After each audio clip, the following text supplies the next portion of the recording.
Hi, everyone. Um, Welcome to our curated conversation with Ian Barry called Forms and Fragments, Ellsworth Kelly's Postcards. This is in conjunction with the exhibition that's currently on view at the Blanton Museum, so please come see it if you're in Austin. And I'm Carter Foster. I'm Deputy Director for Curatorial Affairs at the Blanton Museum of Art at the University of Texas here in Austin. And I welcome Ian Barry, my friend and colleague, who is one of the curators of the Ellsworth Kelly Postcard Show, and someone who's had a long relationship with Ellsworth Kelly in the studio. And he's director of the Tang Museum and has been there how many years, Ian? A long time. 22 years. And developed a really incredible and well-known program. So let's see, I have a little housekeeping. Your audio is muted, so no one can hear you, and only the panelists, which is us, are visible on the screen. Closed captioning is available by clicking live transcript icon at the bottom of your screen. We can take questions from the Q&A window. Just click the icon below and type and send your questions. Don't use the chat window for Q&A, please, just the Q&A box. And then we're recording this event, and it will be available on our YouTube page in about a week from now. So we're going to get started. I'm going to share my screen if I can figure out how to do that. Okay, I'm going to start with a brief overview of Ellsworth Kelly's career. He's become a well-known artist in Austin thanks to the building that he designed that is on our campus. And Kelly was born in 1923 in Newburgh, New York, and had a very long career. Is well known as an abstract painter and sculptor. But he also made prints and drawings, so he worked in all four of those mediums. And although he's known as an abstract artist, his work is rooted in the real world and observation of the real world. And you can see he can certainly draw non-abstractly, as in this study of a church that he made when he was a soldier in France in the 1940s. And there you see him working in his soldier's uniform. So he had a formative period in France, and he spent several years there in the late 40s and early 1950s. And this is a wonderful photograph of him looking very bohemian with a cigarette in his mouth with some of his very early works, including a very iconic piece called, what's it called? Window Museum of Modern Art. And it's literally a kind of translation of a window form that he talked about finding more interesting than the art that was on view in this particular museum in France. I believe that work is now in that museum's collection. Is that right, Ian? Yeah, it's a great work. So this is a wonderful letter that he wrote to his friend Ralph Coburn, a fellow artist he was studying with in France and traveling with, as well as some early works by him in the background that he's depicting his own work. You can see I can recognize some drawings of seaweed that are particularly wonderful. And then he comes back to America in 1954. Is that right, Ian? 1954. 1954, and he settles in, he develops a studio in a part of Manhattan called Coenties Slip, which is downtown. And there's a community of artists there, including Agnes Martin, Lenore Tawney, Robert Indiana, Jack Youngerman. And he, you can see one of the works that was in that photograph is actually on view in this. You can see it in the window there. And so it's him with some of his early work, and I believe that's Agnes Martin with him right there. And then as he starts to become more successful and sell work, he moves to upstate New York. And this is him in where his studio still is. It's in a hamlet called Spencertown. It's near the town of Chatham. And that's his studio behind him, that he was in an old building in Chatham. And so he develops a lot of work there. One thing that's, I think, relevant to the postcard conversation is that he often works in series, and this is a series called Chatham. You can see his studio in Chatham with these works called Chatham. The Museum of Modern Art produced an exhibition around these works, but the postcards can be thought of as a kind of series. He also has made plant drawings for his whole life. I think I have a picture of him doing that. Here's him making a plant drawing, so directly observing nature. He's someone who developed a habit of bird watching as a young child. And so this idea of working serially, he also has done portrait series, is I think just important to remember. This is a picture of his the studio that he was working in since I believe the mid 1980s. Is that right, Ian? And interesting thing about this is he had the proportions of this studio translated from his Chatham studio. So this is on his property in Spencertown. And for those of us who visited him regularly, this painting wall is sort of iconic. And I think we all love this wall of where he worked, and where there's all kinds of paint colors on the wall. Ellsworth Kelly painted himself. I think some people think his art looks like it could be fabricated by others, but he was not that kind of artist, although he did have studio assistants helping him with other things, namely to make sure he didn't miss a spot when he was painting. But he painted everything himself, and in fact said he had to do that. That was just the way he worked. Here's a picture of him in front of another part of his studio with a bunch of images, and he tended to keep images around of things that interested him, if he was working on an exhibition, but often this was filled with the works of other artists and things that inspired him. And then, of course, this building, Austin, that was a building that he designed in the mid-1980s for the Hollywood producer Doug Kramer for his vineyard, but which never actually got built in California, where it was intended. But it was a project that was dear to him, and he kept the models and all the drawings for it in his studio and would show them to people who were interested. And eventually, it came to pass that this building was built on our campus, and it's been a huge success in terms of, I think, both the realization of his vision, which is very specific and precise. And so it was really important that it be done in a specific and precise way. And it's the culmination of many aspects of his practice, and it's the only building he ever built. It has its roots in his time in France. He loved the Judeo-Christian traditions of art and architecture. He spent a lot of time in France going around and looking at buildings and sites. And I think you can see from this slide that this idea of distilling form into his own vision is something that's very apparent from the building Austin. This is that letter again, but I love this this little notebook where he lists sites and collections to visit. You can see that Alice B. Toklas's name is there because she and Gertrude Stein, of course, had a great collection of art. And the Louvre is there, and the Bibliothèque Nationale, where he made drawings, but also places like Cluny, the Medieval Museum. So all of these things informed him, and is also, related to the postcards, the issue of travel and sort of travel and how postcards function as an accoutrement of travel. And of course, Ellsworth, with some travel was really important to him, especially at this time in his life and career.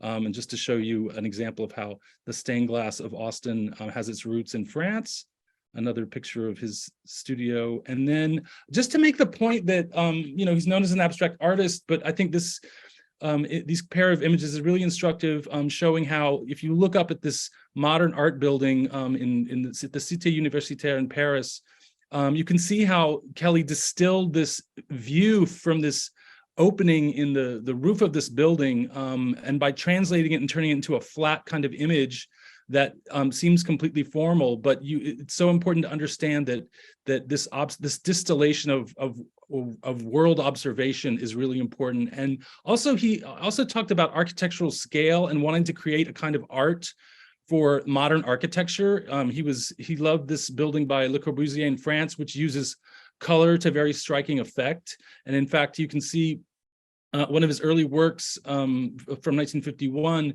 you can see in the sketch above it how he envisioned it as mural sized. And the postcards have a really interesting, significant play with scale and shifts in scale. So that's one of the points I wanted to make. That picture that you included, Carter, in the top left there is a really apt for this, because we're going to see coming down later how picture postcards do exactly what you just said for Kelly, which was to create an instant studio scale shift and measure for him. And that's a great drawing I know, I love that drawing, and it's a tiny little drawing, but shows great scale. And then he also did sculpture for architectural spaces. This is one of my favorite works by him in any medium, Sculpture for a Large Wall, which is now thankfully was rescued from this building in Philadelphia where it was for which it was commissioned, and is now in the collection of the Museum of Modern Art. And then here's another example of his interest in scale. He's known for these architectural interventions, which I think you can see this could be a postcard collage, Yeah. And it has such an interesting relationship. I think especially the postcard with the face that has the dots running down it. So now we'll get to your exhibition, Ian. And first of all, why don't you say how you got to know Ellsworth, because you met him as a young man and started working for him. I did. Yeah. I did, but before that, I just want to thank you, Carter, Yeah. for inviting me to be part of this, and it's such a rare honor and a to be able to exhibit work for the first time.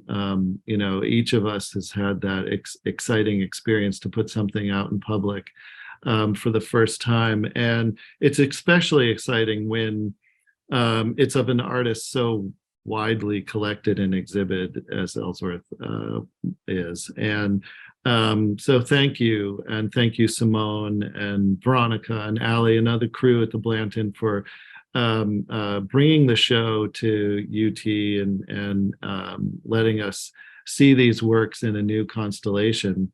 Thank you. Thank you for offering the show to us. And of course, it was a natural for us to take this exhibition. It was almost the context of being able to not only see the great works in your collection that you nicely installed right outside the entrance to the drawing galleries at the Blanton, which are so beautiful, but also being able to go into that magnificent building, Austin. And so for anybody that's listening that hasn't been able to do that should be on your summer trip to see.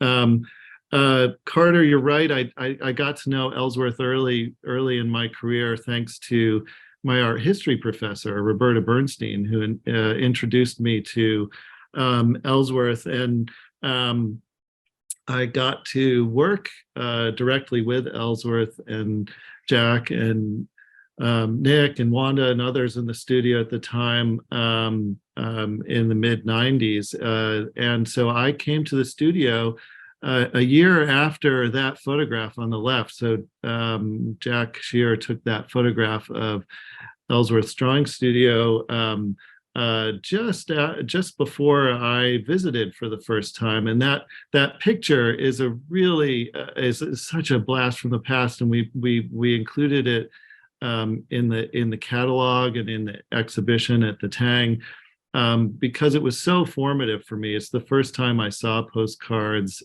as part of Ellsworth's practice. And it was the location for maybe my most tense moment with Ellsworth, my first visit, when he quizzed me in front of this wall and asked me to point out how many Max Beckmanns there were on the wall.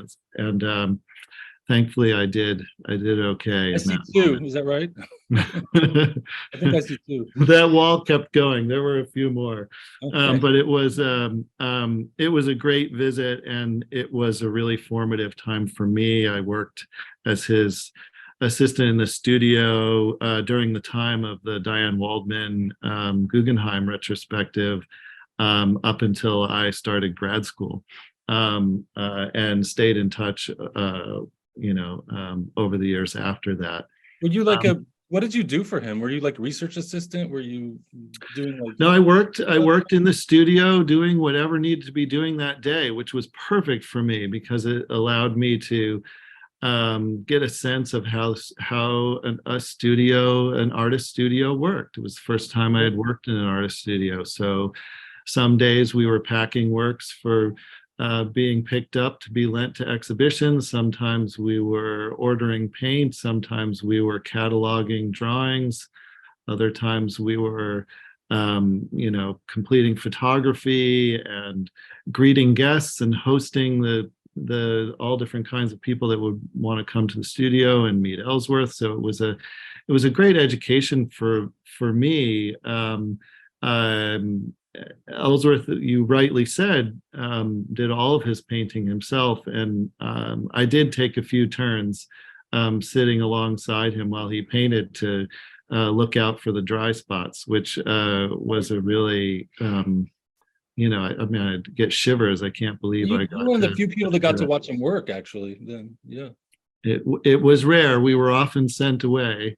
Yeah. But it was he was very generous to us, and it was a fantastic education. Great. He had such an amazing eye himself. It was so fun to talk about other works of art with him. There were it was great to see that picture that you showed of him sketching outside of leaves. there were these wonderful days when it would be grabbing the binoculars and walking out, or even taking the car out and bird watching and looking around the pond. And those were so instructive. I certainly had read and learned in my art history classes about where the paintings came from, but actually seeing,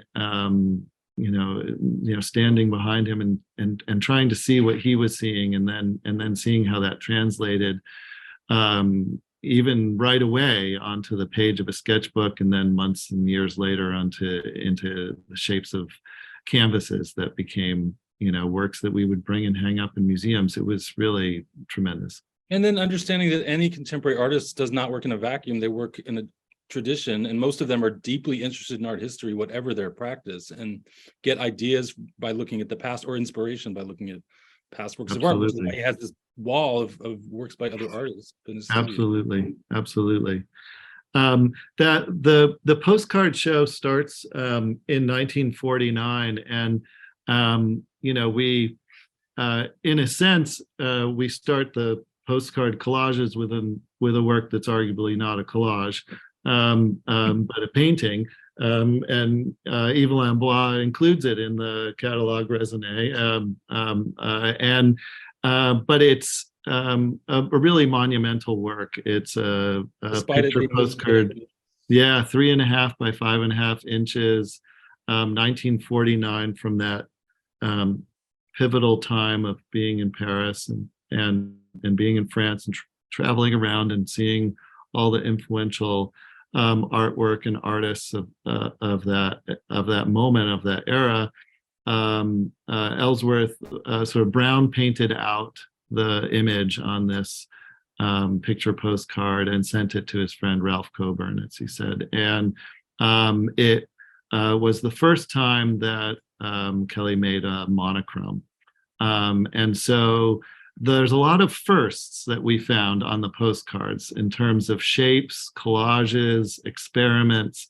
And so the postcards, when taken as a whole, a 6-decade span archive of work, start with this monumental first monochrome, and then include so many ways of making, so many ways of seeing, so many permutations of his vocabulary of line, form, and color that would find their way into print series, into paintings, into sculpture in a variety of material.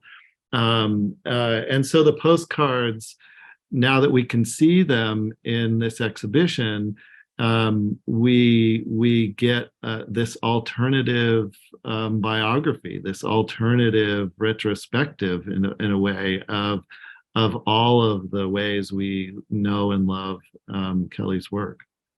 I think when I've given tours of the exhibition, I of course this is one of the first works I talk about in the show, and I'm fascinated by its Kelly's relationship to abstract expressionism was one that he felt like his art would not go over well necessarily in the States when he was working in France. I think he talked about finally seeing an advertisement for Ad Reinhardt's work, and then he felt, okay, well, maybe they're ready for me.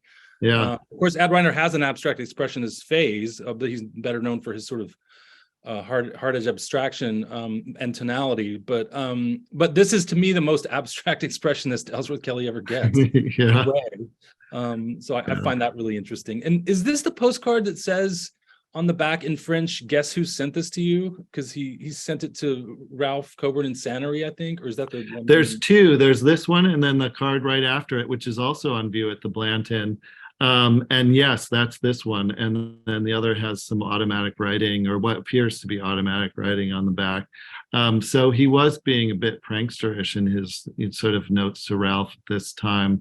And I think that's another thing to have in the back of your mind when you're walking around or looking at the postcards in the book we made, is that there's a humor and a playfulness and a curiosity that comes through that some audiences who may have only had the chance to see a few paintings say in a encyclopedic museum collection, may not quite feel right away. And the sort of experimental chance elements, the playfulness, the almost the teasingness in some of them when he's referencing where he is or who he's sending it to, is a new way in of seeing his life. I think it's also interesting to note that although he sent, I think, about a fourth or fifth of the known body of postcard collages that we have, right, yeah. Sent them to actual people. Many of them he did not send, and right. Funnily enough, he also asked for them back. I believe he asked Coburn for this one back because he also felt like he worked at the post office, so he knew how the mail worked. And I think he also thought that he worked in the early 50s, right, in one of the downtown post office. Right, and there is a great story of him being nervous that they would get, taken by the postman or something, or get lost in the mail in different ways. And he did send, because some of the ones he did gift and send to others don't have postmarks on the back because they were in other envelopes, or they were handed to people.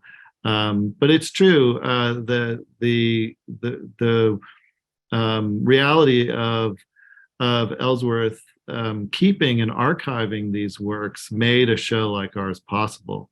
The fantastic archive that he kept, which is now still in the studio in Spencertown, is where the vast majority of the works in the show come from. And it's thanks to Ellsworth and his own care for his own history and his own archive that we can have an exhibition like this, which he had long before he was successful. I mean, he famously took the Cunard line back from France because he could ship his works on credit, otherwise they would have been lost to history. And I was amazed one time when he pulled out a stack of drawings from, I think, 1950 and went through, and there were dozens of them. He went through every single one, and they were all portrait drawings, and he remembered every person that he had drawn and who they were, his relationship was with that person. It was really fascinating. And that's, I mean, I think his drawings are probably the least well-known aspect of his work because there's so many of them and they just haven't been digested by art history yet. So future work for us, Ian, right? That's right. This is these date from that time you mentioned him coming back from France, and in the studio, that great studio building in Coenty Slip, which was such a fertile community for everyone involved. And I love thinking about the other artists that were around, particularly Rosenquist in Indiana, about around this time, and how they were not just hanging out and being supportive of each other, but seeing each other's work, critiquing each other's work, sharing with each other ideas. The postcard on the left gives you a little bit of a hint on some of the materials that he used in making collages on postcards. So that's that blue comes from a Gauloise cigarette pack, French cigarettes, and that curve. Why we love this work in particular is that red curve would become a great example of what you mentioned about working in series, and a shape that would recur in many different media and over many decades. And one of the first instances of that is, again, on a postcard. Was that postcard made in France, or was it made when you came back? Do you know? Tough to know, but probably made in France.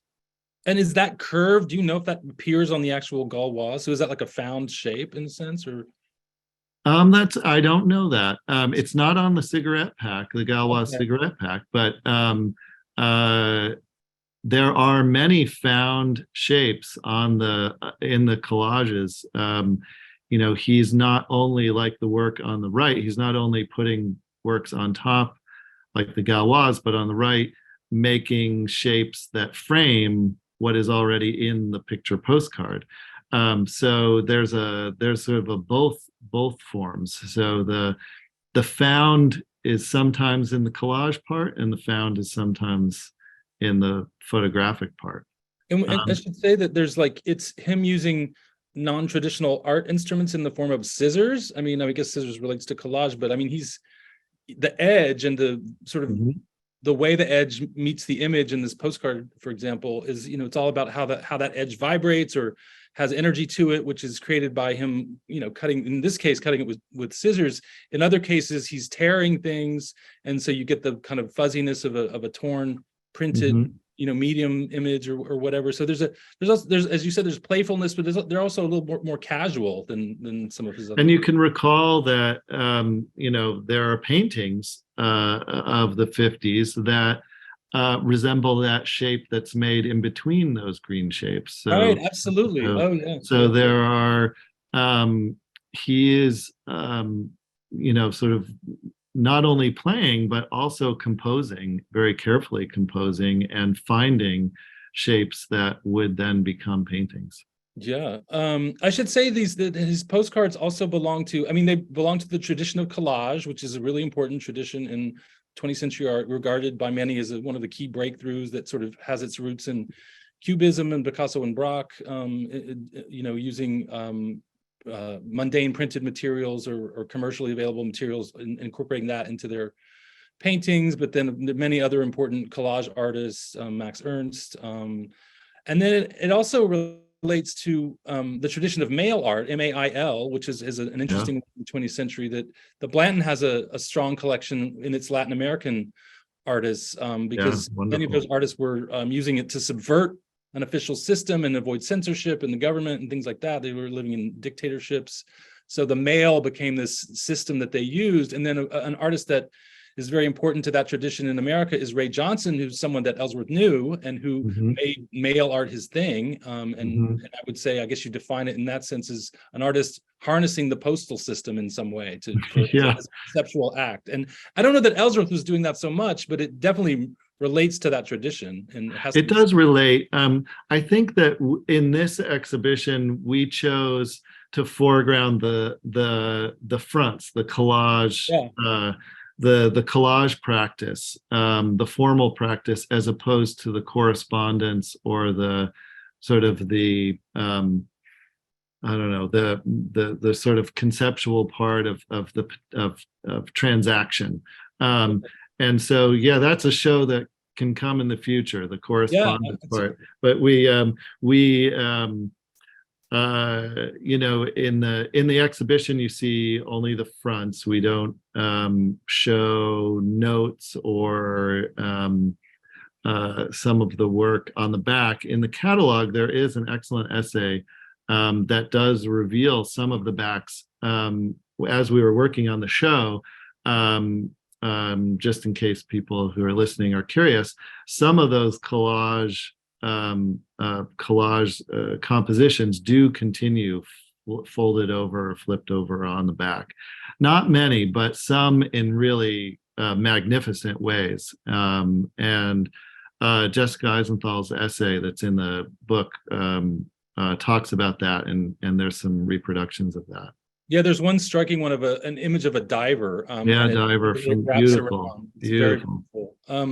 I should say, just to emphasize, there is a very beautiful book that you all produced that reproduces how many postcard collages altogether? There's 220 in the book, which is substantially more. There's 140 up at the Blanton right now, which is a fantastic amount, but the catalog has even more. And there's even more that he made, right? We know he made over 400 or. It's we don't know exactly how many postcards he made in his life. Some are certainly lost to people's private collections and weren't saved. He did date them and sign them. Love that. We love it. We know that he considered these finished works and works. They're numbered in his sort of personal studio numbering system. But he didn't necessarily make an exhaustive list of every card, and we did uncover a few in the process of making the exhibition. And with getting the show to tour and publishing the book, we hope that potentially more postcards will come to light, and we'll get to see some that he may have sent to friends and others. Yeah, no doubt they will. And let's see. Let's see what's next. I think there's some also from this time. Yeah, this is also Coenties slip time.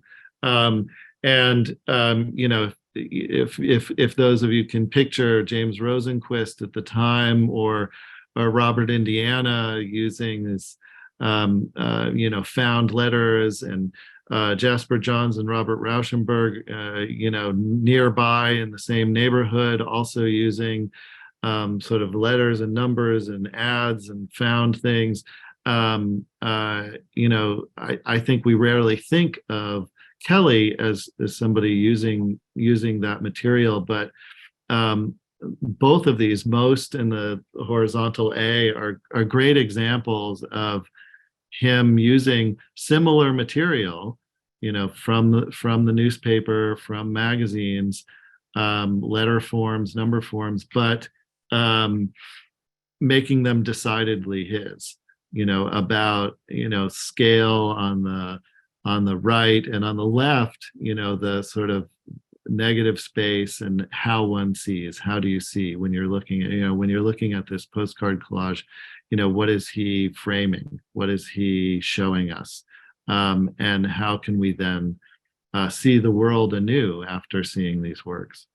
And I think something, I want to mention a couple of things. The first is that he made amazing collages in France that are very different from his postcard collages, because he's not using a found image as the basis for it. But they're collages that were, it's a series called Spectrum Colors Arranged by Chance. Do I have that right? Yes, yes. And he was fascinated by this gummed colored paper that was used a lot by French school children for like craft project type things. And he would cut them up into uniform sized squares, and then use a system of drawing numbers from a hat to incorporate chance to determine the sort of placement or where he would put the thing on the collage. And he made a whole series, and for me, they're among his most beautiful luminous works in any medium. I love them. So collage was something that was in his practice very early on. But the postcard collages are more in line with, I think, other traditions of collage, where one of the key features, I think, is a rupture, a shift in scale, or an abrupt shift from one image to the other. And you sort of get that here with this newspaper or printed letter on top, where there's a big shift in scale from the very small something that you read up to your face, and then a huge view onto the world. And so he's really, that's a key feature of much of the history of collage, and you see that well here, I think. Okay. Oh, these are some good ones. So this is about the time. So him moving up to that studio in downtown Chatham, which you had that great picture of him crossing the street in front of the studio. So the work on the right is not unusual for it to have the collage elements stapled on. It's one of the rare postcards that he used a stapler to put the collage elements. But that's a picture postcard of downtown Chatham, pointing to his new studio. It's titled My New Studio. It's what he wrote on the back from the year. And it's also a rare card that comes from an institutional collection. We're grateful to the Hammer Museum for lending that work to us. Did he send it to Joel Wax? Do we know? Was it something he mailed to Joel Wax, or was it? I don't think so. But it's is an overt autobiography in a way that I think we don't see too much in his practice. And I just love the exuberance of My New Studio! ! I love the celebration of that. I love that his arrow pointing is is he can't get away from making Ellsworth Kelly's even when he's making an arrow. And in the show, we actually have three variations of Ellsworth making different collages on the same postcard. So when he, on occasion, when he saw a postcard in a newsstand or wherever he was getting the postcard that he liked, he would buy more than one.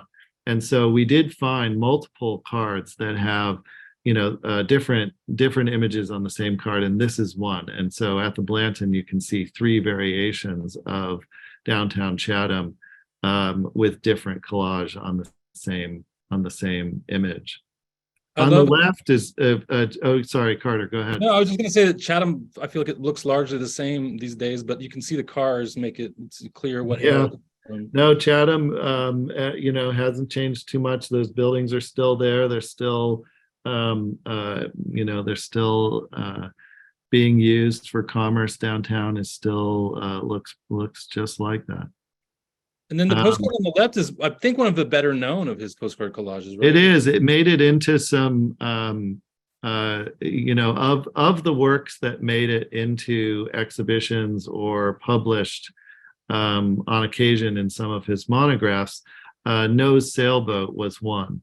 It also was featured in a poster and I think it was an Anthony DeFay gallery publication. So it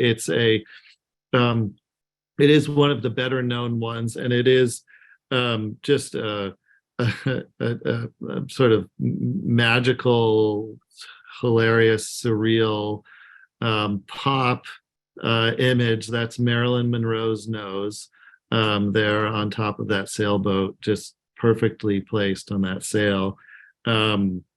It's absolutely one of the favorites of the exhibition. It's interesting how this is probably the closest he ever gets to surrealism in a way, and a connection to pop art in the sense he's appropriating Marilyn Monroe as Warhol famously did. I don't know how. I guess you'd have to know Marilyn Monroe's face pretty well to recognize that nose. I don't know, but it's really interesting. And I think the idea of like forward motion and the nose being the forward part of the face and it's sense great. of thing coming at you. It's really interesting. Yeah, it's absolutely great. Here's some great ones. Yeah, so this is a few years later. This is mid-70s. These are great examples of him using the postcard as a place for studies, as a place for planning, as a place for experimentation. These works, these two postcards, the collages did become works in other media. And so And is this the first time he tried these forms? I mean, so they literally they were like studies. They're definitely studies, but I'm not sure I don't know about first. But there's a great series of this year in mid-70s of all postcards from St. Martin, where he was visiting Jasper Johns, artist friend who had a place there, and he would. That's another way to note that collages, the postcard collages are consistently made across 6 decades, but they ebb and flow.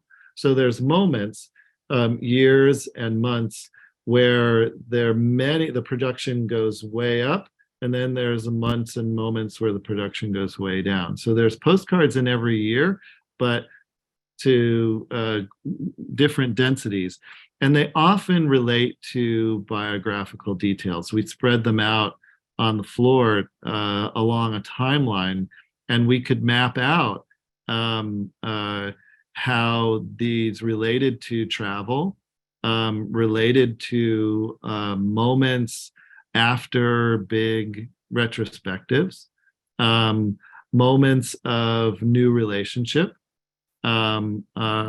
They absolutely mapped on to the history of his practice and his life.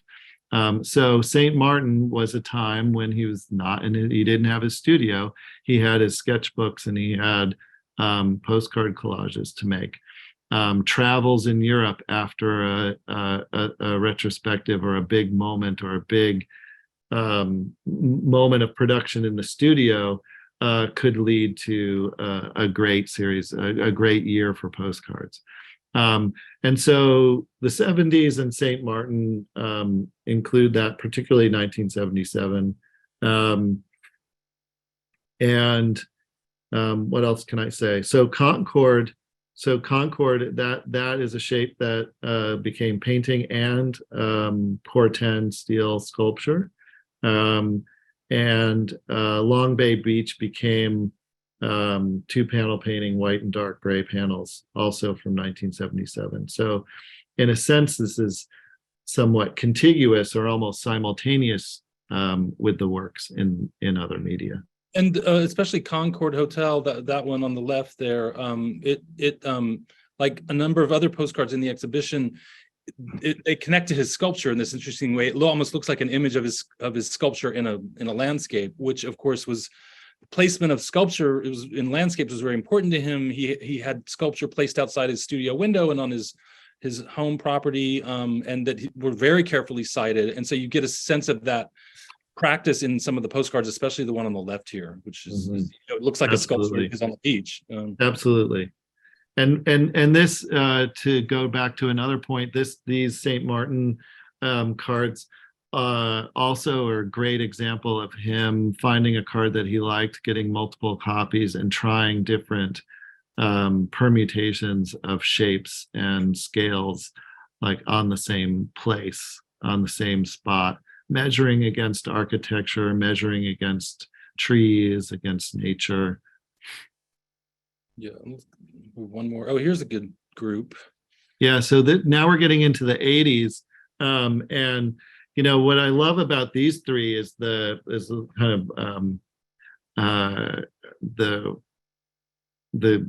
sort of eccentric collage material. The card on the left references those Chatham pictures that you showed. I was really glad that you showed that picture of the studio. This is, I hope everyone can recall that shape, that Chatham shape here on this card from 1985. And so those Chatham pictures, as you said, Carter, are from the early 70s. So this is a card made way after. So the notion of revisiting is as much in play as it is sort of a sketch or something for the future. And those are ticket stubs that are finding their way in monumental scale on the front of that chapel. I love how you can see that, like, that's a stop on the RITP is the commuter rail line from the suburbs to Paris. It's not the Paris Metro. It's different than that. But you can Vavin is a stop on there. I assume this is tied to a trip to Paris, or perhaps or friend. Oh, I'm not sure about 85, but yeah, quite possibly, yeah. It's interesting. And then of course he loved art history and he loved Degas, and so this is a wonderful This is a postcard of a very well-known Degas painting in the National Gallery in London called Young Spartans, and it's there's a version of it at the Art Institute of Chicago, and it's sort of a group of boys taunting a group of girls who are blocked out by the collage element in this particular work. So they're it's turned into a one side, a one-sided fight. Maybe it's maybe the boys are taunting Ellsworth, maybe Ellsworth is protecting the girls, or maybe he wanted to see the boys, or it's like we're not sure what's happening there, but I love this card. And this also is a well-known card that's been reproduced.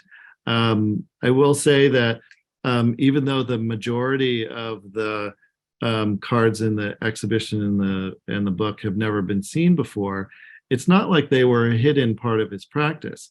There were several included in that Guggenheim retrospective.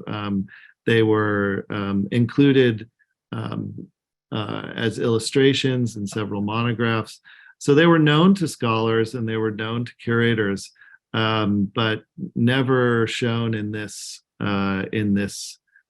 density or this way. And then that last one on the right is an actual piece of a vinyl record. Oh, really? Oh, wow. That is stuck up. It's very unusual. So it's a we don't know if he found it broken that way or if he broke it that way, but that is an actual record glued on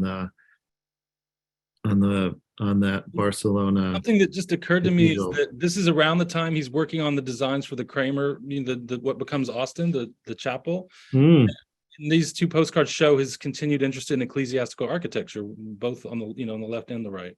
Absolutely. That's super interesting. I just made that connection. Okay, let's see. I think we're at the last slide, but we do have some questions. Great. What's next? I think we have the waves. Oh, there we go. Sorry, I'm having a hard time with my technology. Yeah. So 2005.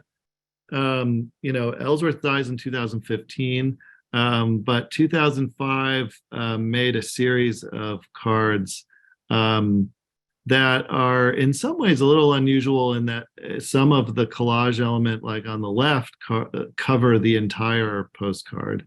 But there are a series of ocean waves, and you may recall he made some great print series of reflections on water, many drawings and others, and these.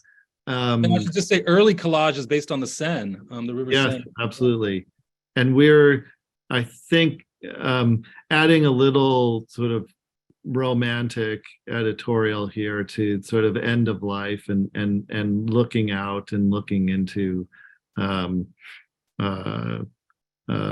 infinity and nature, and so we end the show with 4 of these cards from 2005, 2006.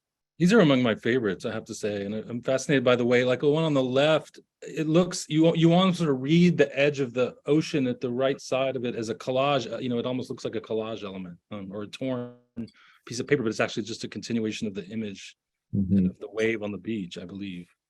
And these are also interesting to me, like the prints that you mentioned of the water, the one he did at Gemini is also getting into abstract, gestural abstraction, which you don't really think of him as, showing his variety. So I have one question, doesn't say who. Did Kelly ever mention the interest in Dada or Surrealist use of collage? Hans Arp seems especially relevant for the spectrum of colors arranged by chance. Well, that is absolutely true. He admired Hans Arp, and Hans Arp definitely influenced him when he was in France. Absolutely. And then did you find any postcards that are almost identical to larger works by Kelly, or just examples of similar forms and ideas? And I think we got into that a little bit, but yeah, some are very direct, and some, as we saw in a few of these slides, some are before the works and some are after. I think if you go one forward, there's a little selection of cards that you guys put together. Oh, there we go. Yeah. That's nice. Is that what we're talking about? Yeah. Yes. Okay, I think I don't see any other questions. If anybody has any questions, now's the time. Otherwise, I'm gonna I'd love to make a little bit of a plug, and also thank the essayists who wrote for our catalog. Tricia Paik and Linda Klitsch and Jessica Eisenthal, and Jessica, who also edited the book with me, all wrote new writings which add some new scholarship to this work. So the exhibition was also a catalyst for us to commission some new writing on this work and add to the growing archive of really interesting new ways of looking at Kelly's work. And we start the book with Ellsworth himself, his own writing for his 1990 MoMA Artist Choice, the brochure that they published with the Artist Choice. That was a great series that MoMA does with artists choosing from the collection. And it's an essay that he wrote called Fragmentation and the Single Form. And it makes a great case for looking at the postcards throughout history, and definitely a reference to Dada and Gaudi and other artists who are using collage. And yeah, we never got into Gaudi, but that whole thing about him being fascinated by the smashing of the tiles. Yeah, the tiles and putting them together and the mosaics. Yeah, fantastic. Art. Yeah, there's a great photo in the catalog of from one of his visits to Gaudi. Yeah. Let me see another question. That's Marianne. Hi, Marianne. Thanks for tuning in. And someone mentions Ed Ruscha, who of course had a really, his use of printed matter in particular is really significant. Ed Ruscha. So I think we can wrap up now unless I don't see any other questions. Thank you so much, Ian. Thanks for a great show. Thanks for a great catalog. I encourage everyone to go on Amazon and buy the catalog or wherever you get your books. Maybe you don't like Amazon, but I just want to say that we have the next exhibition in the Paper Vault at the Blanton is called Medieval Times Modern. And we're going to have a curated conversation. You can see the information there on the slide. And we invite you to virtually tour the medieval cathedrals, chapels, and collections that inspired the artworks in the exhibition. And come see the show and participate in that curated conversation if you're interested. I also just would ask, if you like the Blanton and want to support us, please become a member. Membership is one of the most important ways we are supported by our community and can do the programming that we do. So please consider joining. And you can sign up for news about the Blanton at blantonmuseum.org/subscribe. And you can watch the entire curated conversation series at blantonmuseum.org/curated conversations. We have quite a nice archive of these conversations that document a wide array of aspects of art history. And I think there's a lot of compelling content there, and there's a lot of things. So go on our YouTube channel is probably the easiest way to find that. And then if you're looking to volunteer, please look on our website under /volunteer, and you can find information about how to volunteer at the Blanton. Thank you so much. Thank you so much, Ian. It's always a pleasure. And we'll see you at the next curated conversation, hopefully, all of you out in the world there. Wonderful. Thanks so much. Take care. Bye, Carter. Bye.